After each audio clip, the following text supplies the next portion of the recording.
أعوذ بالله السميع العليم من الشيطان الرجيم من همزه ونفخه ونفثه بسم الله الرحمن الرحیم۔ ساتواں پارہ سورہ الانعام، ساتواں پارہ سورہ الانعام کا 6واں رکوع، ساتواں پارہ جو ہے اس کا 12واں رکوع ہے، اور سورہ الانعام جو ہے اس کی آیت نمبر 55 ہے۔ اس سے قبل جو آیات ہم نے پڑھی تھیں ان آیات میں یہ بات بیان ہوئی تھی کہ لا علمی، جہالت، نادانستہ طور پر اگر بندے سے کوئی غلطی ہو جائے اور پھر وہ آدمی اس پہ توبہ کرے تو اللہ تعالیٰ ایسے بندے کی توبہ قبول فرما لیتے ہیں، جس کے ضمن کے اندر جو ہے ہم نے واضح کیا تھا کہ توبہ کا مطلب کیا ہے، اور قرآن و سنت کی روح سے توبہ کے لیے 4 شرطیں ہیں۔ 3 شرطیں عمومی ہیں کہ بندہ اپنے گناہ پہ شرمندہ ہو، نمبر 2 اپنا گناہ جو ہے اس کو چھوڑ دے، نمبر 3 یہ عزم کرے کہ آئندہ وہ یہ کام نہیں کرے گا، اور اسی طرح اگر اس جرم کا تعلق لوگوں کے حق کے ساتھ ہے تو جس کا جو حق ہے وہ اس کو واپس کرے، اور اسی طرح اگر کوئی عالم دین ہے اور اسے کسی مسئلے میں غلطی لگی لوگوں کو بیان کرنے میں تو اس کے رجوع اور توبہ کا بھی یہ تقاضا ہے کہ وہ لوگوں میں اس بات کو واضح کر دے جہاں اس نے وہ بات بیان کی ہے کہ اس مسئلے میں مجھ سے غلطی ہوئی ہے، تاکہ لوگ جو ہیں وہ گمراہی کا شکار نہ ہوں۔ مایا کذالک نفصل الآیات، اسی طرح ہم کھول کر بیان کرتے ہیں آیات کو، احکام کو۔ مقصد یہ ہوتا ہے تاکہ لوگوں کو معلوم ہو جائے کہ حق کیا ہے، صحیح بات کیا ہے، کہ کوئی ان کے ذہن میں اشکال، کوئی ان کے ذہن میں اغلاق باقی نہ رہے۔ تو یہ نہ کہ سانتے سمجھ ہی نہیں آئی۔ اب یہاں 2 باتیں، پہلی بات یہ ایک بات بڑی قابل غور ہے، ہمارے ہاں جو معاشرے میں فرقہ واریت نے بیڑا گرک کیا ہوا نا کہ لوگوں کو قرآن سے دور کرنے کے لیے ایک پراپیگنڈا ہے، وہ جی سانو سمجھ نہیں آتا، وہ جی ساڈے واسطہ روگ ہی نہیں جی، یہ تو بڑے بڑے علماء دا کام ہے جی، سانو سمجھ نہیں آ سکتا قرآن۔ وہ اللہ کے بندو، اللہ تو واضح الفاظ میں کہتا ہے لتستبیع جو ہے نفصل الآیات، ہم کھول کے بیان کرتے ہیں آیات۔ کہیں اللہ تعالیٰ کہتا ہے وَلَقَدْ يَسَّرْنَا الْقُرْآنَ لِلذِّكْرِ، نصیحت کے لیے ہم نے قرآن کو آسان بنا دیا۔ فَهَلْ مِن مُدَّكِرٍ، ہے کوئی نصیحت قبول کرنے والا؟ تو اللہ نے تو بات سمجھنے کے لیے آسان کر دیا ہے، اس میں تو کوئی ایسا اللہ تعالیٰ نے کوئی ایسی پیچیدگی رکھی نہیں۔ کم از کم جن چیزوں کا تعلق عام لوگوں سے، ہدایت سے تعلق ہے، اس کے اندر تو کوئی پیچیدگی نہیں۔ ہاں ایک ہے فقہی مسائل کے شریعہ قرآن سے ایک مسئلہ، پھر اس مسئلے کے جزوی پہلو، پھر ان پہلوؤں کے اندر مزید جو ہے وہ اہل علم کا اختلاف، بھئی وہ عام عوام کا متعلقہ مسئلہ بھی نہیں ہے۔ عوام کو ہدایت کے لیے، اپنے دین پہ چلنے کے لیے جن احکامات کی ضرورت ہے اللہ نے اس میں کوئی پردہ پوشیدگی نہیں رکھی۔ کذالک، اسی طرح نفصل الآیات، ہم کھول کے بیان کرتے ہیں جو ہے وہ آیات، کیوں؟ تاکہ وہ حق واضح ہو جائے۔ وَلِتَسْتَبِینَ سَبِیلُ الْمُجْرِمِینَ، اور تاکہ واضح ہو جائے مجرموں کا رستہ۔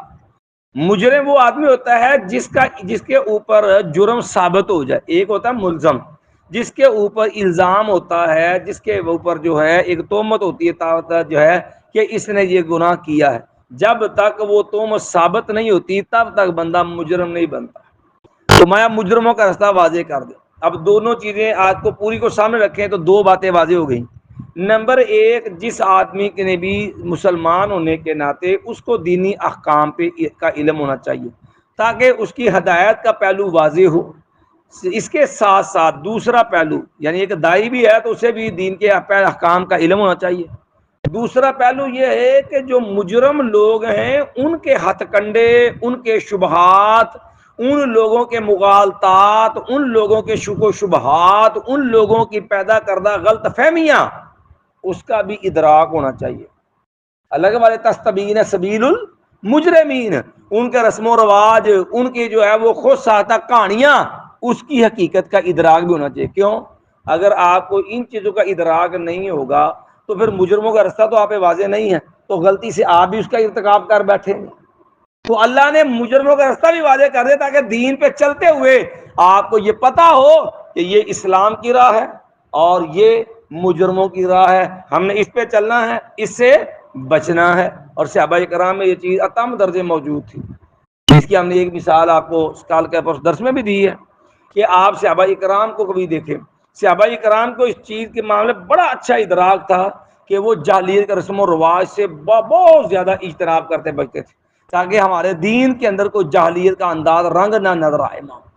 دیکھو نا، جہاں شبہ بھی پیدا ہوا نا کہ یہاں کوئی جاہلیت کا رنگ آ جائے گا، صحابہ نے اس چیز کو جڑ سے اکھیڑ دیا۔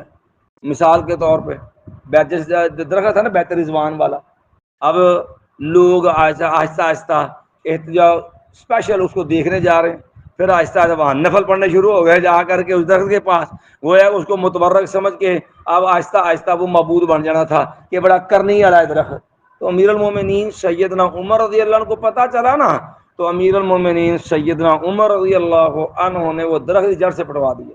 وجہ تاکہ ایسا نہ ہو کہ وہ جاہل لوگوں کی طرح، گمراہ لوگوں کی طرح پھر اس کی جو وہ پرستش باتیں شروع ہو جائے، اسلام کے اندر وہ مجرموں کا راستہ کھول جائے۔ یا اسی طرح دلائل النبوہ بحقی کے اندر ہے، سیدنا عمر کے دور میں تستر کا علاقہ فتح ہوا تھا، تو وہاں سے امیر المومنین کو خط لکھا گیا کہ ایک نعش ملی ہے اور اس کے سرانے کتاب بھی ہے، اور کعب احبار تابعی ہیں جو سابقہ یہودی تھے، مسلمان ہوئے اور انہوں نے وہ کتاب پڑھی، تو وہ اس کے مطابق وہ نعش ایک نبی کی تھی، دانیال نبی کی نعش تھی۔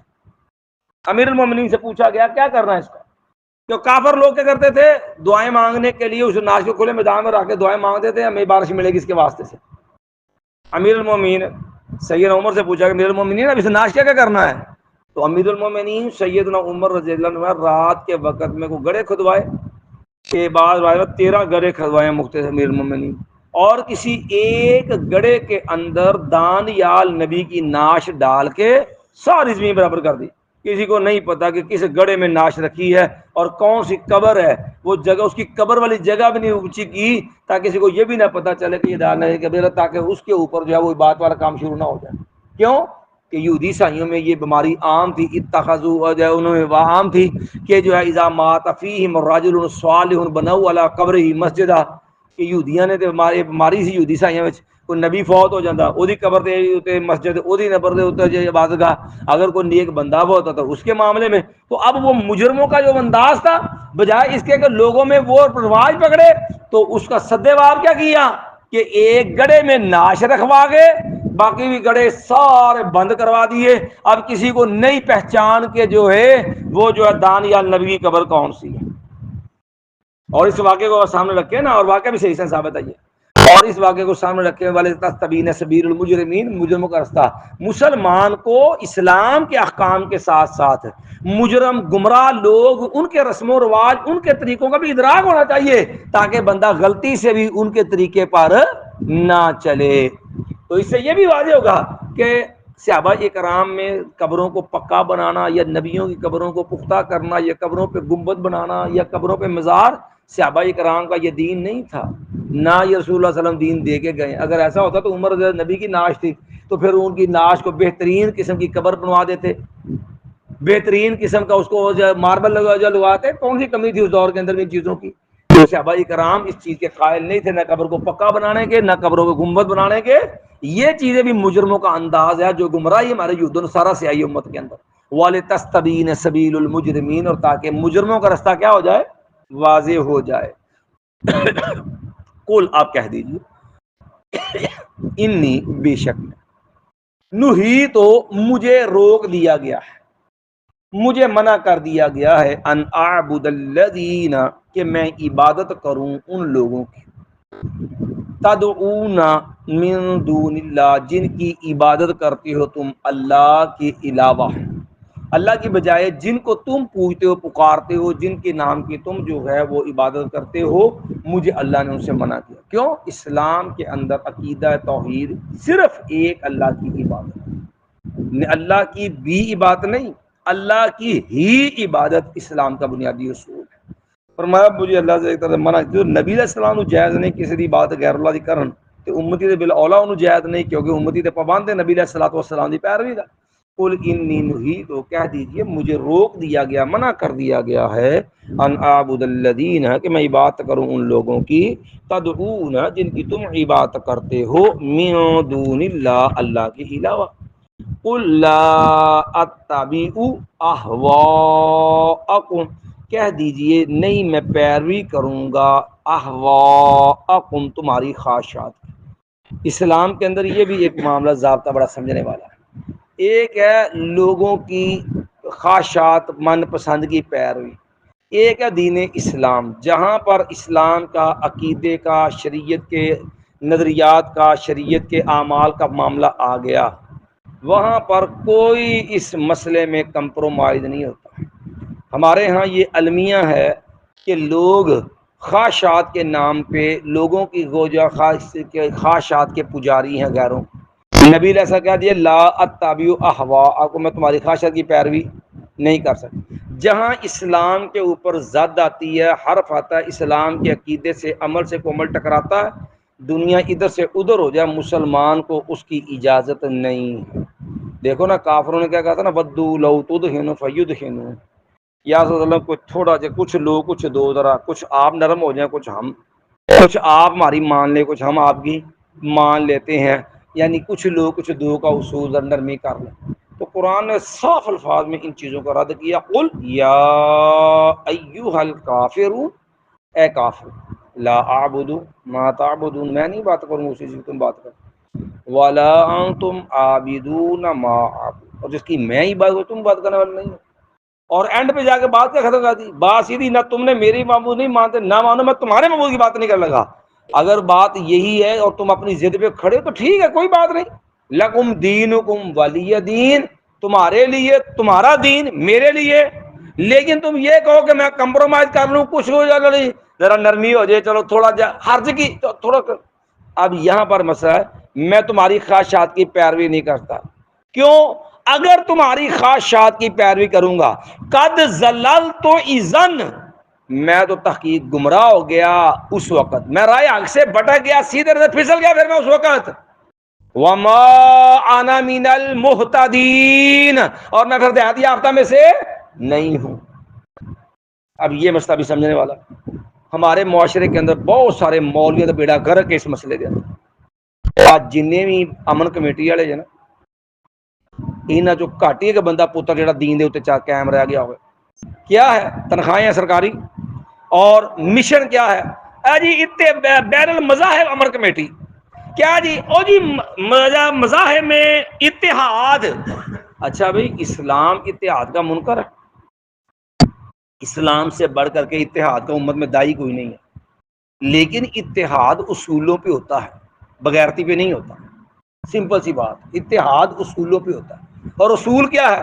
اللہ نے یہود و نصارہ کو دعوت دے کے کہا، میرے نبی سے کہیے، قل یا اہل الکتاب، او یہودیو عیسائیو، تعالوا الی کلمۃ، آؤ اس بات کی طرف، سواء بیننا بینکم، جو بات ہماری تمہاری مشترکہ ہے، اور وہ بات مشترکہ کیا ہے؟ جس کو تم بھی مانتے ہو ہم بھی مانتے ہیں، اللہ نعبد الا اللہ ولا نشرک بہ شیئا، ایک اللہ کی بات کریں گے اور اللہ کے ساتھ کسی کو شریک حصے دار نہیں بنائیں گے۔ یہ اصول ہے جو تم بھی مانتے ہو ہم بھی مانتے ہیں۔ مشترکات کے اوپر اتحاد و اسلام منکر نہیں ہے، وہ مشترکہ ایشو، مشترکات جو اسلام میں کافروں میں مسلمات ہیں، بھئی وہاں پہ قومی ایشوز ہیں، کوئی دیگر ہے، غیر مسلم اتحاد ہو سکتا کوئی نہیں، لیکن تم یہ کہو کہ اسلام کے معاملے میں صرف کفر کے اوپر اور وہ بین المذاہب کا اتحاد ہوتا کیا ہوتا ہے؟ جی بین المذاہب، اسلام کی کوئی بات نہیں ماننی، اب عیسائیوں سے اتحاد ہے،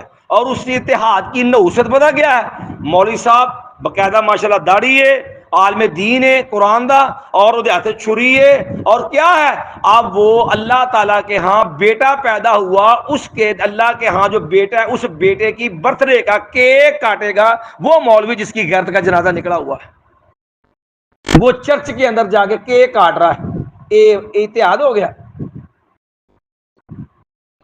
لا اتبع اہواءکم، میں تمہاری خواہشات کی پیروی۔ اب بھی وہ کیک کس چیز کا ہے؟ کیک ہے عیسائی عقیدے کے مطابق اللہ کے ہاں بیٹا پیدا ہوا ہے، مسیح علیہ السلام اللہ کا بیٹا ہے، اس بیٹے کا یہ جشن ہے۔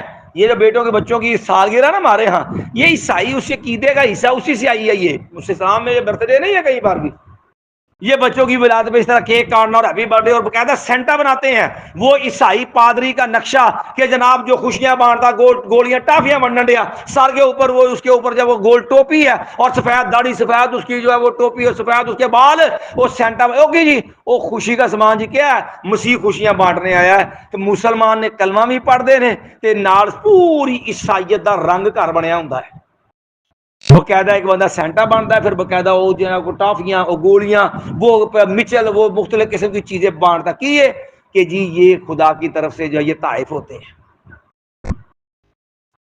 یہ کیا یہ ہے کافروں کی خواہشات، ان کی ان کے رسم و رواج۔ تو نبی نے کہا قل لا اتبع اہواءکم، اب بتائیے جو مولوی کیک کاٹ رہا ہے کس بنیاد پہ کاٹ رہا ہے؟ یہ جی امت اتحاد ہونا چاہیے تھا بھئی، اتحاد یہ ہے کہ 2 دن جنی عزیرہ دی پوجا، 2 دن مسیح دی پوجا، 2 دن جنی ہنومان دی پوجا، پھر 2 دن کسی اور دی پوجا۔ ہندو سے اتحاد کرنا پڑے پھر یہی ہے نا کہ شیوا دی مورتی ہے گھر رکھ لو کہ 2 دن رات دی بعد 2 دن شیوا دی پوجا، 2 دن ہنومان دی پوجا۔ جب تم سیدھا سیدھا رب کے بیٹے کا عقیدہ رکھنے والوں کو تاکہ خوشی میں شریک ہو تو تم سیدھا سیدھا رب بغاوت کھڑے، اور نام کیا بین المذاہب، لعنت اس تنخواہ دے اتے جدے اتے بندہ عقیدہ بیڑا گرک ہو جائے، جہاں پہ ایمان لٹ جائے بندے کا۔ اور پھر کیا ہوتا ہے کہ بین المذاہب کمیٹی ہے، جتنے یہ خبیث رافضی ہیں، صحابہ کرام قرآن کے منکر ہیں، صحابہ کے دشمن ہیں، اور ان کی مجالس کے اندر جا کر کے تقریریں بھی پوری رافضیانہ آئیڈیالوجی پہ، اور باقاعدہ کیا ہے کہ مولوی صاحب نے گھوڑے دی لگام پھڑی ہے، یہ دلدلے سیدنا حسین دی شبیہ دی گھوڑے دی شبیہ ہے، اور مولوی صاحب ہاتھ سے لگام ہے، اور اے اس باقاعدہ وہ شبیہ جو نبی توڑن آیا ہے، اور انہاں دی وہ بتاں دی مشابت اور ان کی مورتیاں، ان کی جو ہے وہ حوصلہ افزائی اور ان کو جو ہے سپورٹ، اور ان کو جو ہے عوام میں جو ہے امن و امان کے نام پہ لے کے آنے والا کون ہے؟ مولوی صاحب۔ اسلام کدھر رہ گیا پھر؟ قل لا اتبع اہواءکم، اللہ نے اپنے نبی کو مخاطب کر کے امت کو سبق سمجھایا کہ دین جو ہے وہ مقدم ہے، اسلام اتحاد کا منکر نہیں ہے۔ جہالت لوگ ہی ہوتی ہے جی، اس ایڈی تنگ نظری نہیں ہونی چاہیے بھی، ایڈی آوارگی بھی نہیں ہونی چاہیے جی، ایڈی تنگ نظری نہیں نا، تو اسلام چ ایڈی آوارگی بھی نہیں ہے کہ سارا کچھ پاٹا پیا ہوئے، وہ اصول ہی کوئی نہیں ہے گا، جدھر جاتی منہ چوک جو مرضی بھجا جو مرضی کر دے۔ پھر اسلام جڑی آوارگی بھی نہیں ہے، اسلام اپنے اصولوں کا پابند ہے۔ اسلام نے تو کسی مسئلے میں کافروں کی نکالی برداشت نہیں کی، آپ وال کی حیثیت رکھتے ہیں۔ نبی علیہ الصلوۃ والسلام مدینے سے نا، نبی علیہ مکے سے تو نبی علیہ وال بالکل سیدھے تاں سٹیٹ سیدھے چکتے سنوار سیدھے بغیر چیر کڈن تو۔ مدینے آئے نا تو نبی نے دیکھا کہ یہودی بھی اس طرح وال سیدھے ہوندے نے، صدل کر دے وال۔ تو نبی علیہ الصلوۃ والسلام نے یہودیاں دی مخالفت کرو، اور آپ نے درمیان چ چیر کڈیا سینٹر چ، کنا کو کام ہے ساڈے تے کہندا خیال جو ایڈا بھی تنگی نہیں آوے۔ تے نبی علیہ السلام والاں دے سٹائل وچ بھی یہودیاں دی مخالفت کیتی، کوئی چاہنا دا والا سٹائل اے نہیں، بس ایتھے اے وال کڈاں گے ایتھوں تک۔ تو اس لیے فرمایا کہ اسلام مشترکہ اتحاد کا منکر نہیں ہے، لیکن اتحاد کا اصول کیا؟ تعالوا الی کلمۃ سواء بیننا وبینکم الا نعبد الا اللہ ولا نشرک بہ۔ اسلام جو امت کے مشترکہ معاملات ہیں، ان میں یہودی ہوں، عیسائی ہوں، ٹھیک ہے جی، ان میں سکھ ہوں، ان کے اندر جیسے شیعہ ہوں، ان کے اندر جو ہے وہ جو مشترکہ معاملات ہیں، بھئی ہم ان کو نبیوں کے معاملے کے اوپر جو ہے تو ان کا معاملہ ہے، ساری امتوں کا مشترکہ معاملہ ہے۔ قرآن کی عصمت کا معاملہ، بریلوی دیوبندی شیعہ کوئی بھی ہے، سب کا مشترکہ معاملہ، ہم اس کے معاملے میں اتحاد کے منکر نہیں ہے کہ اس کا تحفظ ہونا چاہیے، لیکن بدعات، خرافات، رسم و رواج، شرکیہ نظریات، کفریہ معاملات، ان کے اندر اسلام کو پیچھے رکھیں اتحاد کی خاطر، یہ اتحاد نہیں ہے، یہ اپنے دین کو ذبح کرنا ہے۔ تو اسلامی جمہوریت نہ تو ہور اینگل تو کل لا اتبع اہواءکم، کہہ دیجئے نہیں میں پیروی کرتا تمہاری خواہشات کی، اگر کروں گا تو اس کا نقصان کیا ہوگا؟ قد زلال، تو میں گمراہ ہو گیا، اذن اس وقت، وما انا من المہتدین، اور نہیں ہوں میں پھر ہدایت پانے، پھر ہدایت گئی جہاں ہر نماز دعا کرے اہدنا الصراط المستقیم، بھئی اہدنا الصراط المستقیم نے کہ شرط بھی آ نال خالی ہدایت نہیں منگی، نالے بھی کیا صراط الذین انعمت، اللہ انعام یافتہ لوگوں کا راہ چاہیے، تے انعام یافتہ رستہ کون ہے؟ من النبیین والصدیقین والشہداء والصالحین وحسن اولئک، ہدایت واسطے بھی رب نے پورا پیٹرن دیتا ہے کہ ہدایت منگنے دھیان رکھی، ہدایت دا مطلب ہے نبیاں دا راہ منگیا، صدیقاں والا، شہیداں والا تے نیکاں والا، غیر المغضوب علیہم ولا الضالین، تے یالا یہودیاں سایاں راہ تے بچاونا بھی ہے، جڑا مجرماں دا رستہ ہے سبیل المجرمین، گمراہاں دا راہ ہے اللہ او تو بھی بچا کے رکھی، او رستہ نہیں چاہیے جڑا یہودیاں دے سائیاں دا ہے۔ ایک بار پھر ترجمہ دوران مَا وَكَذَلِكَ نُفَصِّلُ الْآيَاتِ، اس طرح ہم کھول کے بیان کرتے ہیں آیات کو، مَا وَلِتَسْتَبِينَ سَبِيلُ الْمُجْرِمِينَ، اور تاکہ اچھی طرح واضح ہو جائے، خوب واضح ہو جائے مجرموں کا رستہ، قل کہہ دیجئے انی بے شک میں، نہی تو مجھے روک دیا گیا ہے، منع کر دیا گیا ہے، ان اعبد الذین، کہ میں عبادت کروں ان لوگوں کی، تدعون من دون اللہ، جن کی تم عبادت کرتے ہو اللہ کے علاوہ، قل کہہ دیجئے لا اتبع اہواءکم، نہیں میں پیروی کروں گا تمہاری خواہشات کی، قد ضللت، تحقیق میں تو پھر گمراہ ہو گیا، اذن اس وقت، وما انا من المہتدین، اور نہیں میں ہوں گا اس وقت ہدایت پانے والوں میں سے۔ سبحان حمدک، اشہد ان لا الہ الا انت، استغفرک و اتوب الیک۔